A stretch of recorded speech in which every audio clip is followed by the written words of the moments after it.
Selamat sore ibu-ibu Komisi Wanita yang dikasih oleh Tuhan. Selamat ulang tahun yang ke-32 ya.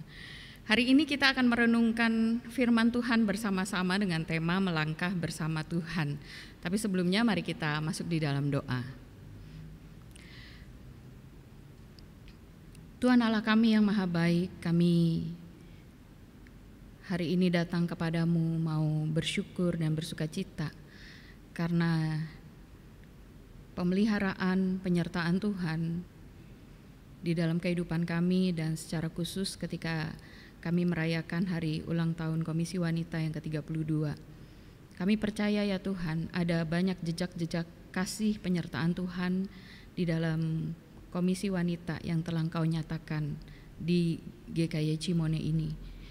Kami berdoa kiranya Engkau terus melanjutkan kasih setiamu, kasih karuniamu di dalam Komisi Wanita dan segala pelayanan yang mereka kerjakan selama ini.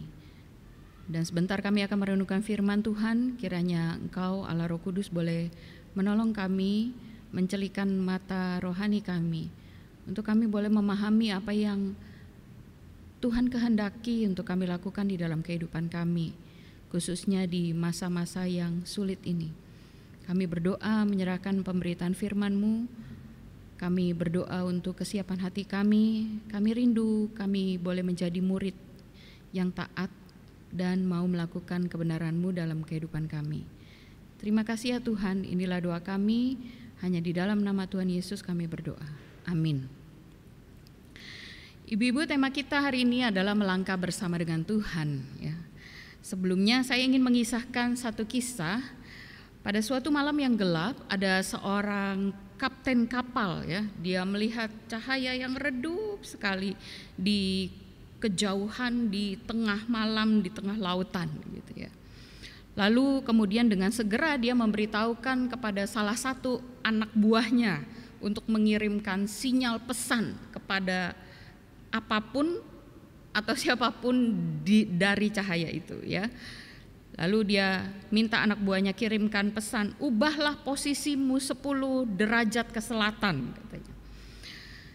Dan setelah anak buahnya mengirimkan pesan itu, dengan segera kapten kapal itu menerima pesan jawaban. Dan jawabannya adalah ubahlah posisimu 10 derajat ke utara. Pesan jawaban itu membuat si kapten marah karena perintahnya telah diabaikan ya. Maka ia mengirimkan pesan yang kedua dengan lebih tegas lagi. Ubahlah posisimu 10 derajat ke selatan, saya ini kapten kapal katanya. Dan segera juga ia menerima jawaban, ubahlah posisimu 10 derajat ke utara, saya ini pelaut kelas 3. Dan ketika dia mengetahui bahwa pengirim pesan yang menjawab pesannya dia itu hanyalah seorang pelaut kelas 3, marahlah si kapten ini karena merasa jabatannya jauh lebih tinggi dia sebagai kapten dibanding si pelaut kelas 3. Dan dia berusaha memberikan efek takut kepada si pelaut ini. Ia mengirimkan pesan yang ketiga yang berbunyi, ubahlah posisimu 10 derajat ke selatan, ini kapal perang gitu ya, dengan mungkin dengan tanda seru yang banyak begitu. Tapi tak lama kemudian si pelaut kelas 3 memberikan jawaban, ubahlah posisimu 10 derajat ke utara, ini mercusuar ya. Mercusuar, udah gak bisa diapa-apain lagi ya. Nah ibu-ibu, seperti kapten kapal itu, kita senang ketika kita mempunyai kekuasaan penuh atas hidup kita, ya enggak? Kita senang ketika kita bisa mengatur arah kemana hidup kita dan bagaimana kita bisa memenuhi segala yang kita inginkan. Kita senang melakukan itu dan kita ingin memilikinya, kekuasaan atas hidup kita secara penuh. Sehingga tidak heran ketika banyak dari kita menjadi kesulitan ketika diminta untuk tunduk dan menaati kehendak Tuhan dalam hidup kita. Dan ketika kita tidak mau mendengarkan perintah Tuhan atau menaati perintah Tuhan di dalam hidup kita, maka Seperti yang mungkin saja terjadi antara kapal itu dan mercusuar itu, kita bisa mengalami tabrakan. Tabrakan antara, bukan lagi antara kapal dan mercusuar, tapi tabrakan antara kehendak kita dengan kehendak Allah. Tabrakan antara tujuan kita dengan tujuan Allah.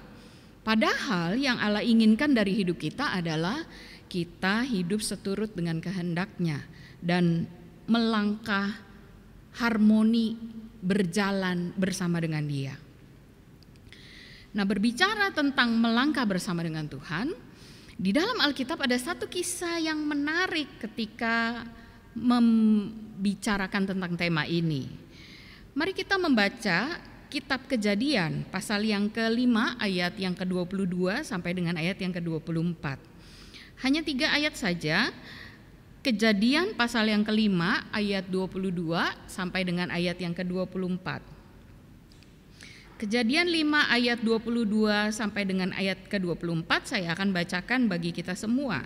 Dan Henok hidup bergaul dengan Allah selama 300 tahun lagi setelah ia memperanakan Metusala, dan ia memperanakan anak-anak lelaki dan perempuan. Jadi Henok mencapai umur 365, dan Henok hidup bergaul dengan Allah. Lalu ia tidak ada lagi, sebab ia telah diangkat oleh Allah.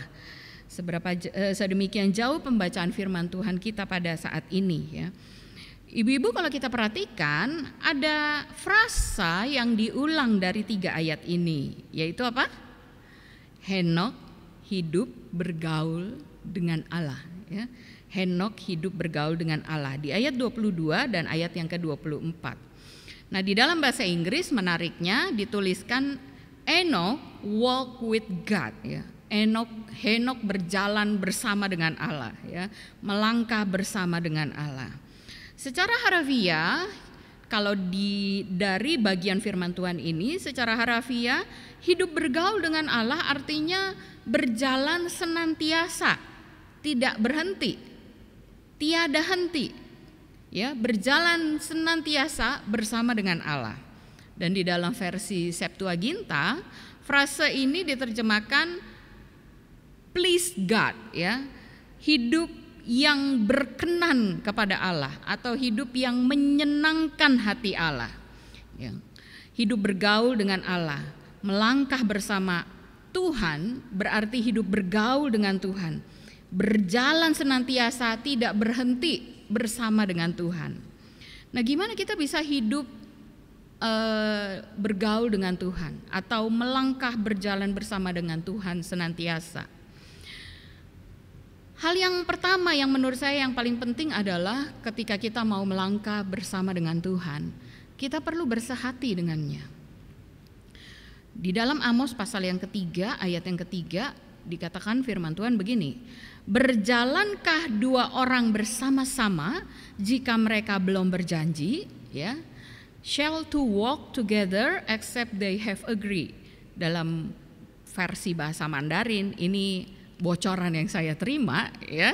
Versi Mandarinnya nih kayak begini nih, ya. Bagaimana mungkin 2 orang berjalan bersama-sama bila mereka tidak sehati? Nah, versi Mandarinnya menurut saya lebih baik, ya, lebih jelas gitu, ya. Bagaimana mungkin 2 orang berjalan bersama-sama bila mereka tidak bersehati? Ibu-ibu, kalau kita tidak bersehati dengan maunya Tuhan, akan sulit untuk kita bisa memiliki hidup yang menyenangkan Dia. Akan sulit bagi kita untuk memiliki hidup yang bisa harmonis melangkah bersama-sama dengan Dia. Ya enggak? Sama seperti kita dalam kehidupan sehari-hari, kalau di dalam keluarga kita tidak bersehati dengan pasangan kita, sulit untuk kita melakukan mengedukasi anak-anak kita, sulit untuk kita membuat keputusan-keputusan di dalam kehidupan keluarga kita, sulit untuk kita mendisiplin anak-anak kita, ya enggak? Kalau kita tidak bersehati dengan pasangan kita. Perlu sekali untuk bersehati supaya kita bisa melangkah bersama-sama. Di dalam dunia pelayanan juga begitu. Kalau kita tidak bersehati dengan rekan-rekan sepelayanan kita, saya percaya akan ada banyak masalah yang mungkin masalah sepele tetapi jadi ribut karena kita tidak bersehati. Nah, kalau kita mau berjalan bersama-sama, melangkah bersama-sama, hal yang pertama yang kita perlu lakukan adalah kita bersehati. Kalau kita maunya berjalan sesuai maunya kita tidak akan pernah bisa melangkah secara harmoni dengan pasangan kita, dengan rekan pelayanan kita, dan juga dengan Tuhan. Karena kita maunya berjalannya, melangkahnya versi kita, gitu ya. Oleh karena itu penting sekali untuk kita menyelaraskan atau menjadi bersehati, menyelaraskan keinginan kita dengan keinginan dan kehendak Tuhan kalau kita mau melangkah bersama dengan Tuhan. Nah, untuk menyelaraskan keinginan kita dengan kehendak Tuhan, berarti kita perlu tahu dong yang Tuhan mau apa, ya kan? Kita perlu tahu dong yang Tuhan inginkan dari hidup kita itu seperti apa. Yang Tuhan ingin untuk kita lakukan itu apa aja. Tapi taunya dari mana? Tentu saja dari firman Tuhan, ibu-ibu. Ini hal yang basic, hal yang klasik, yang tidak bisa diubah-ubah, nggak bisa ditawar-tawar. Kalau kita mau mengenal Tuhan, ya, kalau kita mau mengenal Tuhan, kita perlu tahu dong apa yang Dia mau, ya kan? Kita perlu mengenali sifat-sifatnya, mengenali karakternya, mengenali rencananya, dan itu hanya kita bisa peroleh di dalam firman Tuhan. Pemazmur berkata, satu ayat yang sangat favorit mungkin bagi banyak orang termasuk kita, ya. Firman-Mu itu pelita bagi kakiku dan terang bagi jalanku. Mazmur 119 ayat 105. Udah hafal semua mungkin ya ayat ini. Nah, menarik sekali, ibu-ibu pernah nggak perhatiin kenapa ya pemazmur pakai kata pelita ya? Pelita itu lampu, lampu pelita, mirip-mirip lampu Aladin itu loh ya. Pelita. Kenapa pelita dijadikan simbol firman Tuhan yang menerangi jalan kita? Kenapa tidak pakai bulan misalnya? Kan juga terang ya, terangnya luas lagi. Atau misalnya pakai matahari gitu, waduh menerangi bumi gitu. Atau benda penerang yang lainnya gitu. Tapi pemazmur memakai kata pelita. Menarik ya, kenapa pakai kata pelita? Karena agar terang dari pelita itu bisa menerangi langkah kaki kita perlu pegang pelita itu. Kita harus pegang dekat dengan diri kita agar terangnya bisa menerangi langkah kaki kita. Nah, begitu pula dengan firman Tuhan, ibu-ibu. Kalau kita ingin firman Tuhan itu menerangi hati kita, menerangi langkah kita, mengiringi langkah kita ketika kita berjalan bersama dengan Tuhan, kita perlu pegang firman itu dekat dengan hidup kita, dekat dengan hati kita. Kalau kita tidak pegang firman Tuhan itu, jangan berharap banyak gitu ya. Gimana mungkin kita bisa memahami kehendak Tuhan kalau kita tidak dekat dengan firman itu? Memegang firman itu dekat dengan kita bukan berarti kita bebawaan Alkitab kemana-mana terus pegang deket gitu ya, taruh di dada gitu ya. Bukan. Tetapi memegang firman itu dekat dengan hidup kita artinya di dalam segala aspek kehidupan kita, bahkan termasuk hal-hal yang sepele saja gitu ya. Hal yang sederhana saja, kita selalu mengingat firman Tuhan. Ya. Gak usah bicara dalam pergumulan yang berat lah misalnya ya. Misalnya nih ketika mungkin kita sedang bergumul misalnya pekerjaan atau usaha apa ya yang kita perlu kerjakan di masa pandemi yang sedang sulit ini gitu ya. Kita mungkin udah tanya sana, tanya sini, tanya orang-orang, minta tolong segala macam gitu. Tapi apakah kita sudah meluangkan waktu untuk bertanya kepada Tuhan? Kita udah meluangkan waktu enggak untuk kita mencari tahu kehendak Tuhan? Tentu saja di Alkitab tidak akan ada jawaban, oh kamu mesti jualan keripik misalnya gitu ya, atau kamu mesti jualan nasi tim misalnya. Enggak, nggak akan ketemu gitu ya.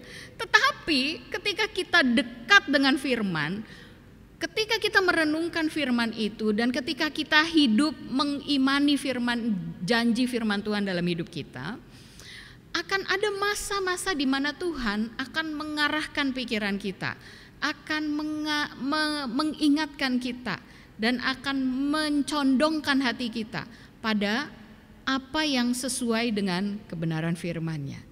Atau Tuhan bisa mengatur jalan hidup kita sedemikian rupa sehingga kita bisa menemukan hal yang usaha atau pekerjaan atau jawaban dari pergumulan yang sedang kita hadapi itu. Gitu ya. Dekat dengan melangkah bersama dengan Tuhan, kita perlu mendekat dengan Tuhan. Membawa firman itu dekat dengan hidup kita. Merenungkan firman itu ya setiap hari, menjadikan itu menjadi panduan bagi hidup kita. Ya. Di dalam berbagai pergumulan lah.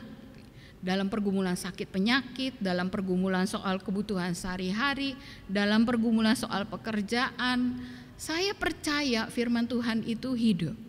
Dia bekerja, Allah bisa bekerja dengan begitu dinamis melalui perenungan, pembacaan, ingatan yang kita kerjakan terkait dengan firman Tuhan. Oleh karena itu, ibu-ibu, kalau kita ingin melangkah berjalan bersama dengan Tuhan, kita perlu pegang dekat firman itu dalam hidup kita. Itu yang akan menerangi langkah kita. Itu yang menjadi pelita bagi kaki kita. Itu yang akan memberikan cahaya bagi hidup kita. Ketika kita sedang ragu, kita sedang putus asa atau sedang khawatir, ingatan akan firman Tuhan, pembacaan akan firman Tuhan itu akan menghibur, akan menjadi sarana yang Tuhan beri untuk menguatkan kita, menghibur kita, meneguhkan kita. Nah, pertanyaannya, selama ini seberapa jauh seberapa dekat hidup kita dengan Tuhan, dengan firman-Nya? Jangan-jangan sudah sekian lama menjadi orang Kristen, makin lama makin jauh dari firman Tuhan. Makin lama makin take it for granted dengan apa yang selama ini kita udah pelajari. Udah tahu lah itu, nggak usah dibahas lagi misalnya gitu ya. Atau justru sebaliknya, makin lama menjadi orang Kristen, makin cinta Tuhan, makin dekat sama Tuhan. Dan semakin meskipun menghadapi berbagai macam pergumulan yang berat, tetapi justru semakin kuat di dalam Tuhan. Karena apa? Karena kita memegang erat firman Tuhan. Karena kita bersandar pada Tuhan, bukan lagi pada kekuatan diri kita sendiri. Satu contoh yang baik dari pemazmur ketika ia takut di dalam Mazmur 56 ayat 4 dan 5 ya. Ketika ia takut, si pemazmur dia berpaling kepada Tuhan. Ketika dia takut, yang dia ingat itu adalah Tuhan dan firman-Nya. Saya pikir ini jadi seharusnya menjadi kebiasaan yang baik yang perlu kita kembangkan dalam kehidupan kerohanian kita. Ketika dia takut, dia bergumul, yang dia ingat itu Tuhan dan dia ingat firman-Nya. Pemazmur dalam Mazmur 56 ayat 4 dan 5 berkata begini, "Waktu aku takut, aku ini percaya kepadamu, kepada Allah yang firman-Nya kupuji. Kepada Allah aku percaya, aku tidak takut. Apakah yang dapat dilakukan manusia terhadap aku?" Ya. Dan di ayat yang kelima itu diulangi lagi di ayat yang ke-11. "Aku ini percaya kepadamu, kepada Allah yang firman-Nya kupuji, kepada Allah yang kupercaya, aku tidak takut. Apakah yang dapat dilakukan manusia terhadap aku?" Ketika dia takut, dia ingat Tuhan, dia ingat firman Tuhan. Ya. Saya berharap ini menjadi kebiasaan baik yang boleh kita pupuk bagi yang belum melakukannya, dan boleh kita tingkatkan lagi bagi yang sudah melakukannya, gitu ya. Ibu-ibu, di masa pandemi ini banyak orang mengalami ketakutan, dan mungkin kita juga mengalami, ya enggak? Saya juga mengalami. Ada masa-masa saya merasa takut. Mungkin kita takut kena COVID. Pergi kemana-mana berasanya takut kena COVID. Kita mungkin takut kehilangan pekerjaan. Kita takut rumah tangga kita berantakan. Karena harus berubah begitu banyak kebiasaan-kebiasaan, ya, yang dulunya semua sibuk di kantor, sibuk di sekolah, sekarang semua ngumpul di rumah, work from home, learn from home gitu ya, bekerja di rumah, belajar di rumah ya. Dan tidak sedikit keluarga-keluarga yang mengalami bermasalah karena kebiasaan-kebiasaan baru seperti itu di masa pandemi ini. Atau mungkin kita takut gak bisa memenuhi kebutuhan sehari-hari kita. Ibu-ibu, bagi ibu-ibu yang mengalami itu, ibu-ibu tidak sendirian. Ada begitu banyak orang yang mengalaminya. Saya menyadari ini tidak mudah. Ini tidak mudah. Dan ini berat. Oleh karena itu kita butuh pertolongan Tuhan. Kita butuh kekuatan dari Tuhan. Ketika kita takut, ketika khawatir, ketika kita menjadi ragu, ketika kita menjadi gelisah, ketika kita diperhadapkan dan diperlihatkan dengan betapa rentannya hidup kita. Kalau kita mengandalkan kekuatan kita sendiri, saya jamin kita gak akan kuat. Saya jamin kita gak akan kuat. Pergumulan ini terlalu berat untuk dihadapi sendirian. Oleh karena itu kita butuh Tuhan. Kita perlu melangkah bersama dengan Tuhan.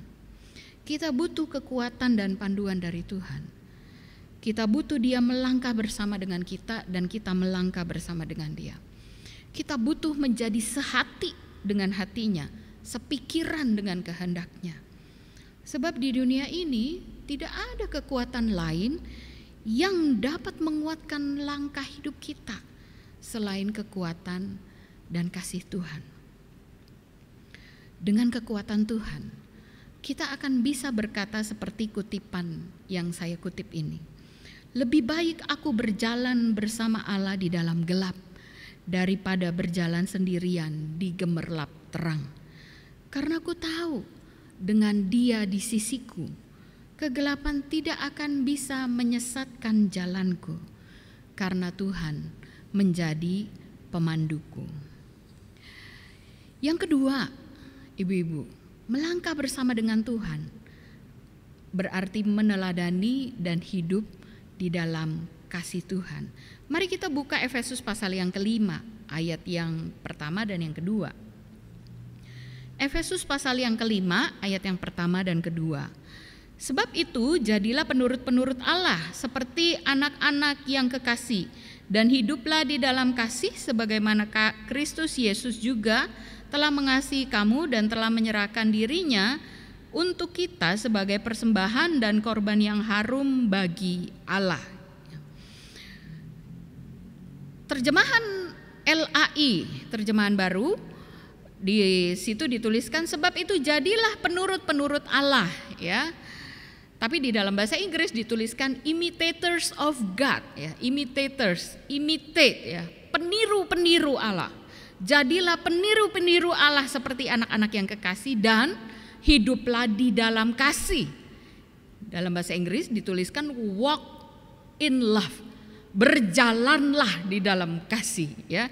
Hiduplah di dalam kasih dipakai berjalanlah di dalam kasih. Nah, memang ada perbedaan kalau kita memakai kata penurut-penurut Allah dengan peniru-peniru Allah, yaitu imitators of God, ya. Tetapi kedua istilah ini tidak salah, ya. Malah justru menurut saya kedua istilah ini malah jadi saling melengkapi, ya. Karena memang menggenapi kedua istilah ini memberikan gambaran yang lengkap berbicara tentang panggilan Allah untuk kita meneladani Dia. Ketika kita menjadi imitators of God atau peniru-peniru Allah yang meneladani Allah di dalam hidup kita, kita memang perlu menuruti segala perintah-perintahnya. Dengan kata lain, kalau kita ingin menjadi orang yang melangkah bersama dengan Tuhan, kita perlu meneladani Dia dan kita perlu menaati Dia. Apa wujudnya kita meneladani dan menaati Tuhan? yaitu diwujudkan di dalam kehidupan kita yang penuh kasih. Firman Tuhan mengatakan hiduplah di dalam kasih, walk in love ya. Kasih yang dimaksud bukan kasih yang egois ibu-ibu, yang hanya mengasihi diri sendiri tapi tidak peduli dengan orang lain, tidak. Kasih yang dimaksud juga bukan kasih yang permisif, yang mengizinkan segala macam dosa merusak hidup kita dan merusak hidup orang lain dengan mengatasnamakan mengasihi, begitu. Bukan. Kasih yang dimaksud adalah kasih yang tidak mementingkan kepentingan diri, kasih yang memperhatikan kepentingan orang lain, kasih yang rela berkorban supaya nama Tuhan dimuliakan dan ditinggikan. Sebagaimana Kristus Yesus juga telah mengasihi kamu dan telah menyerahkan dirinya untuk kita sebagai korban dan sebagai persembahan dan korban yang harum bagi Allah. Jadi ketika firman Tuhan, ketika Paulus di dalam Efesus mendorong kita untuk berjalan di dalam kasih, meneladani Allah, dan Paulus memberikan contoh yang paling real, meneladani Allah sebagaimana Kristus Yesus telah berkorban dan menyerahkan dirinya. Jenis kasih ini tidak akan bisa terpancar dari hidup kita. Jenis kasih yang rela berkorban tidak akan bisa terpancar dari hidup kita kalau kita tidak terlebih dahulu bersehati dengan Tuhan. Kasih seperti ini tidak akan bisa terwujud dari hidup kita kalau kita tidak terlebih dahulu dekat dengan Tuhan dan mengalami Dia secara pribadi di dalam hidup kita. Sebab kasih yang seperti ini hanya bisa kita alami dan kita pancarkan ketika kita sudah mengalami Tuhan, sudah mengalami proses pembentukan melalui ketaatan, melalui berbagai pergumulan kita, dan kita ditempa oleh Tuhan di dalam berbagai situasi. Dan jenis kasih seperti ini justru jenis kasih yang sangat dibutuhkan, khususnya di masa pandemi ini. Ketika di saat begitu banyak orang kesulitan, mengalami pergumulan, bahkan untuk kebutuhan diri sendiri saja sulit, dan masing-masing orang menjadi egois, memikirkan dirinya sendiri, tidak mau peduli dengan orang lain. Dan di saat di mana banyak orang kehilangan kepercayaan kepada Tuhan, sangat bergumul dengan berbagai masalah kehidupan, ketika kasih menjadi hambar di tengah keluarga, ketika lingkungan juga tidak menjadi ramah lagi bagi kita untuk kita tinggali, ketika pergumulan pekerjaan, sakit penyakit datang bertubi-tubi, justru di masa seperti inilah kita perlu memancarkan kasih yang rela berkorban. Itu panggilan Tuhan atas hidup kita. Kalau kita mau melangkah bersama dengan Dia, kita bersehati dengan kehendaknya, dengan pikirannya, dan kita meneladani Dia di dalam hidup kita, dan kita memancarkan kasih yang rela berkorban bagi orang-orang di sekitar kita. Ketika hari ini kita merayakan HUT Komisi Wanita yang ke-32 tahun, dan kita dikuatkan oleh kebenaran firman Tuhan untuk menapaki hari depan bersama dengan Tuhan, melangkah bersama dengan Tuhan di dalam kekuatan dan penyertaan kasih-Nya. Saya berharap pemahaman ini tidak berhenti sampai pada diri kita saja, melainkan boleh kita bagikan kepada keluarga kita, kepada orang-orang di sekitar kita, kepada tetangga-tetangga kita, kepada sahabat-sahabat kita, agar firman Tuhan kembali disampaikan dan kembali mengingatkan dan meneguhkan mereka untuk kembali dekat dengan Tuhan dan bersandar pada kekuatan-Nya. Di dalam rentannya hidup kita sebagai manusia, kiranya keteladanan hidup dan kasih yang kita pancarkan kepada orang-orang di sekitar kita, dan kekuatan yang Tuhan limpahkan atas hidup kita, itu boleh menjadi satu kesaksian yang memuliakan Tuhan. Kiranya perayaan HUT Komisi Wanita tidak hanya berakhir pada saat Zoom ini berakhir, tetapi itu boleh terus tersebar, terus tersampaikan, berulang-ulang diberitakan kepada orang-orang di luar sana yang memang sedang sangat bergumul di tengah pandemi ini. Ibu-ibu, mari kita melangkah bersama dengan Tuhan. Mari kita bersahati dengannya. Tapi mari kita juga bagikan kesaksian hidup kita kepada orang lain, agar orang lain juga mengalami kasih dan penyertaan, kekuatan yang kita alami di dalam Tuhan, agar mereka juga boleh mengalami Tuhan secara pribadi dan mau melangkah bersama dengan Tuhan di sepanjang hidup mereka. Mari kita berdoa. Tuhan, kami bersyukur kami punya Allah yang begitu baik, Allah yang menyediakan diri untuk mau berjalan bersama-sama dengan kami yang tidak berdaya, yang begitu rentan dan punya banyak kelemahan. Tuhan, di tengah masa yang sulit ini, kami ingin belajar melangkah bersama dengan Tuhan. Kami tahu hidup ke depan tidaklah mudah, tetapi kami percaya ketika kami melangkah bersama dengan Tuhan, kekuatan dan kasih Tuhan akan menopang hidup kami. Dan kami berdoa, ya Tuhan, kiranya Engkau berkenan untuk memakai setiap wanita-wanita Allah di tempat ini, untuk kami semua boleh membagikan berita sukacita, kabar baik tentang Engkau yang adalah Allah kami, yang Maha Kasih, yang sumber kekuatan kami dan pemandu hidup kami. Terima kasih ya Tuhan, berjalanlah bersama dengan kami senantiasa. Peganglah tangan kami, kuatkan kaki kami ketika langkah kami sudah mulai lelah dan goyah. Teguhkan hati kami ketika kami sudah mulai meragukan Engkau. Dan kiranya kebenaran firman-Mu boleh terus-menerus menjadi pengingat bagi hidup kami, menjadi panduan di dalam kehidupan kami. Terima kasih ya Bapa, terpujilah nama-Mu. Hanya di dalam nama Tuhan Yesus Kristus kami berdoa. Amin.